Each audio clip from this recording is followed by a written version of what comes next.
Tony Torres, a horror icon, battles stomach cancer and spends his final months on set before passing away at the age of 69. On the 6th of November 2024, Tony Torres, the renowned horror actor whose deep voice and imposing presence characterized a decade of supernatural thrillers, passed away at his Marina del Rey, California, home. He was 69.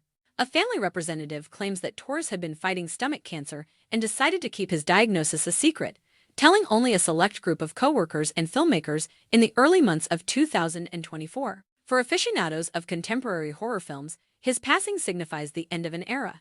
Torres was most recognized for his eerie parts in the Nightshade series, The Haunting of Baxter House, and, most recently, for playing the mysterious character known only as the Herald again in Final Destination, Bloodlines. Torres worked well into 2024 despite his deteriorating health. In his last year, those closest to him claimed that acting, particularly in horror, was the thing that made him feel most alive. There is a deep stillness in the horror film industry following Tony Torres' death from stomach cancer. This silence is louder than any scream ever caught on camera. Unlike so many of his characters, he did not die abruptly, violently, or dramatically. Rather, it was the silent disintegration of a body that had held decades' worth of creativity, self-control, and emotional burden. A terrible disease, stomach cancer frequently goes undiagnosed until it is advanced, aggressive, and challenging to treat.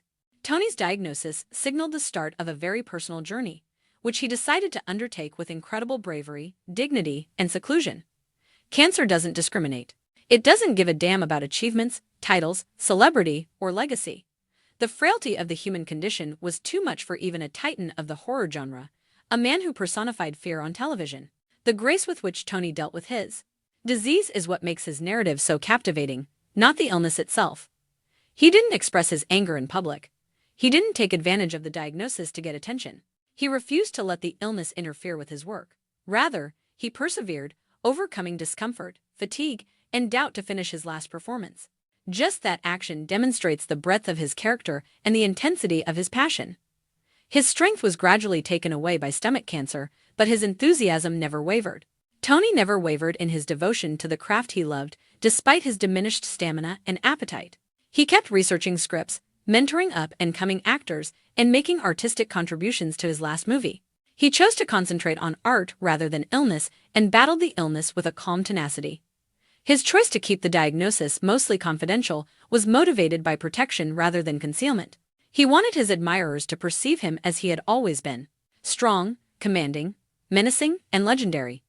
Not weak, not lessened. His 69-year-old passing serves as a reminder that being ill does not equate to weakness. It is a part of the unexpected story of life. A gentler, more sensitive aspect of the man audiences knew for his horrific parts was exposed by Tony's personal struggle. He was surrounded by loved ones, peace, and the understanding that his story, like all stories, needed a conclusion during his last months. However, artistic conclusions are never definitive. Tony Torres's roles in movies are still unforgettable. Horror aficionados can still hear his voice in their recollections. The stories he shaped and the actors he coached bear witness to his lasting impact. Even though stomach cancer claimed his life, it had no effect on his legacy, which was based on humanity rather than fear.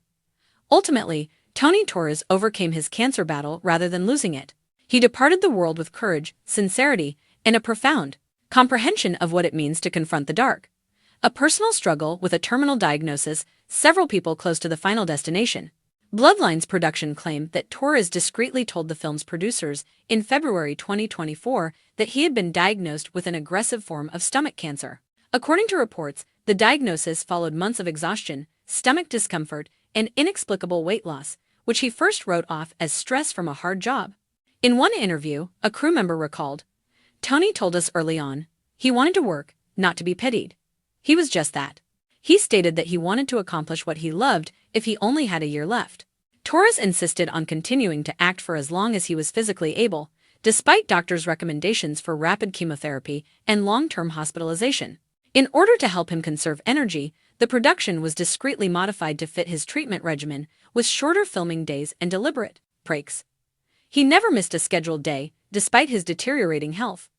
A career based on emotion, fear, and unmistakable presence. In 1955, Tony Torres was born in Atlanta, Georgia. Growing up in a working-class household, He first became interested in acting in high school after being persuaded to try out for the school play by a drama instructor. His powerful voice and commanding stage presence immediately attracted notice. After attending a nearby college to study theater, Torres relocated to Los Angeles in the late 1970s and started acting in low-budget horror movies, commercials, and small-scale stage productions. He quickly established himself as a well-known voice and face in the indie film industry. Nightshade, a low-budget, spooky thriller that unintentionally became a cult favorite, was his breakthrough performance in 1989. He became an instant genre legend because to his portrayal of LA's Cross, a death-haunted preacher who gives predictions in a voice that seems to emanate from the grave. Torres would star in over 120 movies and TV shows over the course of the following 40 years, including cherished independent projects as well as studio blockbusters. He was regarded as one of the most renowned genre actors of his era because to his mastery of horror, which included controlled threat, emotional depth, and subtle intensity, a last part that finished a legacy. In January 2024, Torres started filming Final Destination, Bloodlines. Since then, the film's producers have confirmed that it would be dedicated to him. In previous installments of the game, his character, the Herald, was a dark, enigmatic person who appeared to know more about the design of death than anyone else. Torres' portrayal, which is deep-voiced, commanding, and eerily serene, was frequently likened by fans to legendary horror legends. Some days he was tired, some days he was in pain, but the moment the cameras rolled, he was electric. A producer for the movie said of Torres' last days on shooting, he seemed to change. He put his all into his performance. We were viewing historical events. In late April 2024, Torres completed filming his sequences. His health had drastically deteriorated by June. Last months at home, reflection, family, and peace. Tony Torres lived out his last months at his waterfront house in Marina del Rey. He wanted to be surrounded by peace, light, and the sea wind, according to his family. In late summer, he discontinued treatment and turned his attention to relaxation, meditation, and spending time with loved ones. Torres maintained his emotional stability in spite of the suffering. He made peace with everything, said Maria Torres, his sister. He claimed not to be terrified. He claimed to have lived a complete life and accomplished things that most others could only imagine. He was thoughtful, occasionally exhausted, but he continued to joke around, watch horror movies, and discuss movies as if they were his lifeblood, according to friends who paid him visits in his last weeks. On November 6, Torres passed away peacefully in his sleep while clutching the hand of Samuel Price, a film editor who had been his lifelong companion for almost 2 decades. Honors from all around Hollywood. The entertainment business instantly became aware of Torres' passing. Social media was inundated with condolences from directors, co-stars, and fans. "We lost a giant," wrote horror filmmaker Delia Hart. Tony was the epitome of contemporary horror.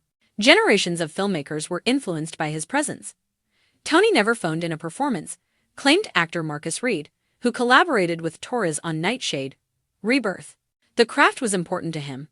He was interested in stories. He showed me that terror is about truth rather than fear. In Atlanta, New York, and Los Angeles, fans organized candlelight vigils. Many of them brought memorabilia and posters from Torres' movies. Some paid homage to his iconic figures by donning wide-brimmed hats and black trench coats.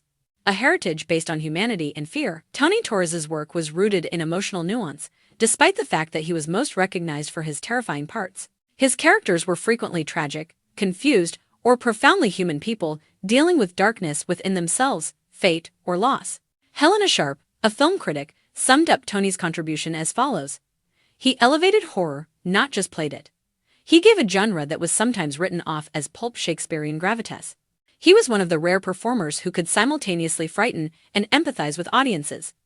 Torres eventually started mentoring up-and-coming performers. He frequently gave talks at film schools, taught lectures, and conducted workshops on the value of preparation, the art of performance, and the significance of emotional authenticity even in horror. His last words to supporters. Tony Torres filmed a secret video message for fans just before his health deteriorated, which his family subsequently revealed.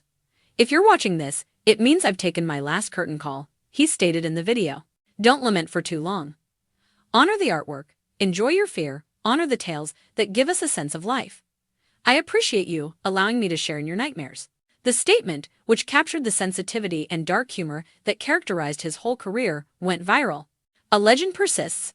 Even though Tony Torres is no longer with us, his influence may still be seen on the big screen. His daring, unreserved, and unforgettable performances influenced the direction of contemporary horror. He gave personality to the shadows, depth to dreams, and elegance to fear.